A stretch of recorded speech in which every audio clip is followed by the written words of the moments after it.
Oh, doing? very nice to meet you, Mr. Williams. I'm doing well. How was your commute up here today? It's about 45 minutes, but for my first time up here, it's not bad. I just got a little Starbucks on the way up here, drank it all, and get woken up, and now I'm here, just happy to be here and ready to get started today. Yes, sir. Well, I appreciate you choosing AFS.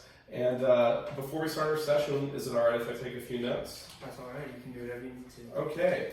So, Mr. Williams, what brings you in today? If you could just tell me a little bit about yourself and why you're here. So currently, my at-home situation, I have a wife and I have a son named Dylan. He's 9 years old.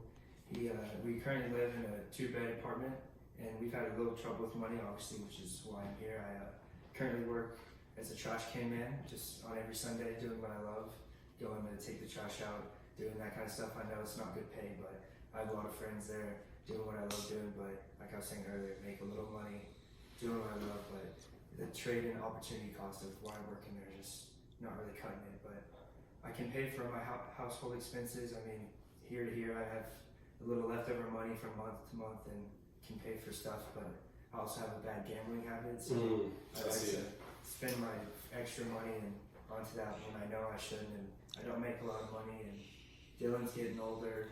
I'm gonna have to start putting money away to him for college, but don't tell my wife, but I put that money towards gambling. I just mess around, and that's why I'm here. Everything's confidential here, don't worry. And my Uncle Louie's got a big gambling problem, so my family, and we've been struggling with them as well, so I totally understand. That's all right. And just on a scale of 1 to 10, like how comfortable would you say right now covering your current living expenses with you and your family and your house bills with your current job? How do I feel? Yeah, how do you feel about it? Like how's it been going so far? I'd say it's a fluctuation between at best 4 and at worst 2, but it's on the bottom half of that. I'd say the good days I look forward to them, but it's a lot of saving and doing what we can to get by. Okay. And if you're just to keep your lifestyle the way it is going forward, do you see that improving or getting worse?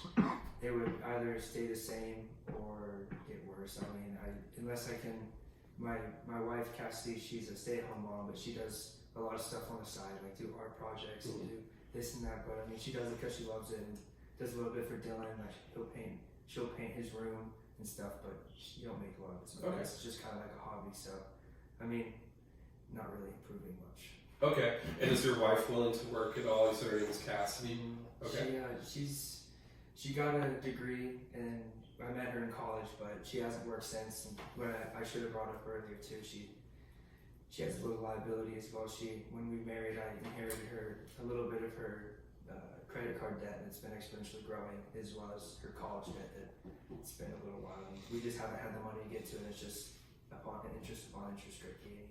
So from what I've heard so far, 2 of your big priorities working with us at AFS is creating like an education plan for your son Dylan to go to college and maybe tackling some of your wife's credit card debt. Yeah, as well as managing my cash flow and what I'm doing with it in my habits, because I need to hop off from the gambling and be investing that little money that I have to Dylan or for my future to bills, and to not be in such a shortcomings. You know what I mean? Okay. So about like 5 years ago, would you say that your spending and saving habits, maybe your gambling habits, were the same as they are now? 5 years ago. I mean, I'd say it got a little worse as I progressively gone in. It's just kind of dug a hole, which is what's led me here. It was better back then, but I mean, I've just been making the same consistent money, small amounts. But I mean, like I said, I love what I'm doing. And sure. And financially, you're in a worse position now than you were in the past. Okay. So, whenever you met your wife, did she work at all, or did y'all meet when you were quite young? She had an ambition to be a nurse, but when we met, she just wanted to be a stay-at-home wife, and I was planning on being a different job. Stuff didn't work out. She was going to work and be another way of income, but worked out that she didn't want to, and I took the main breadwinner of the house, doing trash, making small amounts and stuff. But she just does art. Like, she grew a passion for art ever since we were married. So it's been a little income here and there, but like I was saying, our incomes it's small. Does it hurt you and your family's financials at all that she doesn't work, or is it all right? for now? It could definitely be a help, but it would be more of a hindrance if she were to work because Sure. Dylan and stuff with the house. Mm-hmm. I mean, that's why I would prefer her not to, but if it came down to it, she said that she'd be willing to. Okay, well, we probably won't have to go that far. We can start. So we can certainly develop a comprehensive financial plan to address your goals, to address these issues you have, and we can keep your wife at home with your son Dylan. So it's your job for the trash company. Is that something you've had for a long time? Have you always worked there, or is this a newer position? I mean, about 10 years ago I started working there, but I just really enjoyed the time. It wasn't anything big. I just went to apply there and been there for about 10 to 12 years. I know everyone there, they're like family. Awesome. And is there any room for moving up, maybe upper management? Definitely, but it's going to take a little while, I believe. Okay. Is that like your end goal, maybe just to stay where you are and work your way up? I mean, I could, if I need to explore options for the betterment of the family, I could, but right now I'd like to stay in my position and stay with what we can do and see what we can do with it. Sure. Yeah. I mean, just like the main reason I was saying, the 3 things I want to accomplish while I'm here is number 1, tackle my wife's debt as well as her credit card loans. I mean, her credit card debt and her student debt, and help manage my cash flow and how my like money habits and stuff like that day to day. And because like I said, I went and got Starbucks this morning. I'm a victim of going out every day and getting stuff. We all fall into that sometimes. Yes, I know what you mean. So it's that, and I want to make sure to put some money aside for Dylan for his college and the betterment of his future. Because like I was saying, he's only 9, but the money that I should be funding for him, I've been using as playing money and gambling, which I shouldn't, and I need to be looking into the future for my son. Sure. Okay. That's perfect. So going back to what you said about some of your money habits. So back to what you're saying about your spending habits. We like to use this phrase called a money script here, and it's kind of what we use to describe these unconscious decisions that you make about spending or budgeting or saving or anything like that. And I just want to know a little bit about your spending habits. I know you struggle with gambling a little bit. Yeah. Do you, are you usually one to go out and buy the newest thing on the block, beat the Jones? No, I mean, I don't have that personality of wanting to buy stuff to impress people as well as getting it first off the market. I mean, I just like to have fun and gamble a little bit when I know I shouldn't. But there's also, I mean, buying new toys for Dylan and buying new gifts for my wife Cassidy. It can just get the small stuff adds up with the big stuff, and it just every month we either skid by or we don't get by, and we just have to add it on to the next month, or we just shimmy through that month and we got to get on to the next one and do the same thing. Sure. Now, as this is just a first meeting, we're not going to get any numbers yet. Okay. Maybe next week bring some financial statements with you. We can get into that, but without getting into numbers, is there any other hobbies that you have that might be taking some of your money besides gambling, or are you pretty busy with work? Me and my wife, we love to go out, get some dinner, watch a movie. We gotta pay for the nanny to take care of Dylan while we're out as well. So small stuff like that. We like to eat out. We don't go to any Benihana's or anything because we can't afford it. But we also don't go to the Taco Bell. We get some good food. A little classier than Taco Bell, huh? Yeah. Of course. But just besides going on dates with my wife, spending small stuff, and I'd say it's more 35% gambling with my free money than everything else to what I can do. If that's kind of a rough estimate. Is that 35%? Is that just like your take-home money, your kind of gross income? Just what I it's the after expenses money that I have. After the bills, after the rent, after dealing for the monthly grocery bill and stuff like that. Just like normal household expenses. I'll show you the statements for next week. Perfect. Yeah.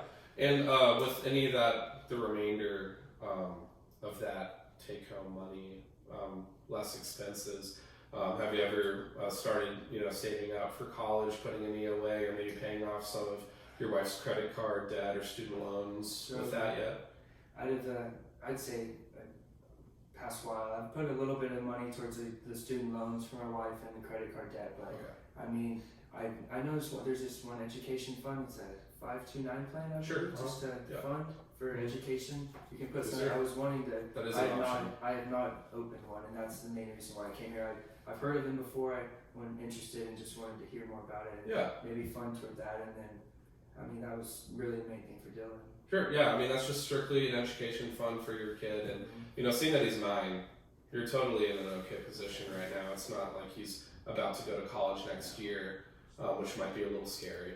But speaking of scary, well, what's the biggest hurdle that you want to overcome that maybe like keeps you up at night? Is it the debt? Is it the credit card debt? Is it the student loans? Is it the college? Is it paying bills? I have to say, what keeps me up at night ranking it? And if I go 1 to 5, I would say number 1, it's making sure Dylan is secure for his future in college. Okay. 2 is making sure that I get the debt and the student loans paid off. And 3 is all the miscellaneous, all the other things going through my head, like what's going on with work. It's what am I going to eat for dinner? Are we going to make sure to have enough at the end of the month? How much is the bill going to be? Did I leave a light on during the night? It's going to be extra money. I mean, just small stuff like that, but I definitely have some thoughts like that to keep me up at night. Okay. So I'm going to throw a hypothetical at you. So you said that basically your number 1 concern is the education funding for Dylan. So let's say that, you know, you woke up tomorrow morning and you had $50,000 magically in your bank account, just in cash. Okay. Now, how would you spend that? Would you take 35% of it and gamble it? Would you take some of it and start a 529 plan? 50,000 is $50,000. a lot of money. That's hypothetically what you would do.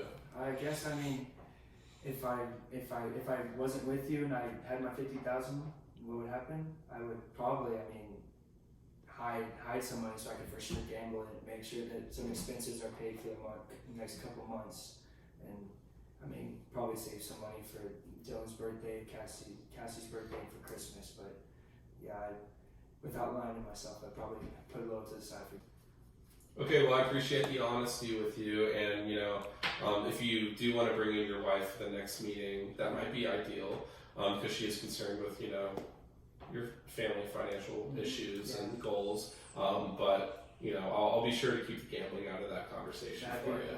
But yeah, I'll set up an appointment. We can meet in the next couple of weeks or so. Perfect. And you know, my secretary will be in contact with you. Thank you. Yes, Thank sir. you for your time. Appreciate you for coming. Yes, sir. You have a good day. You too.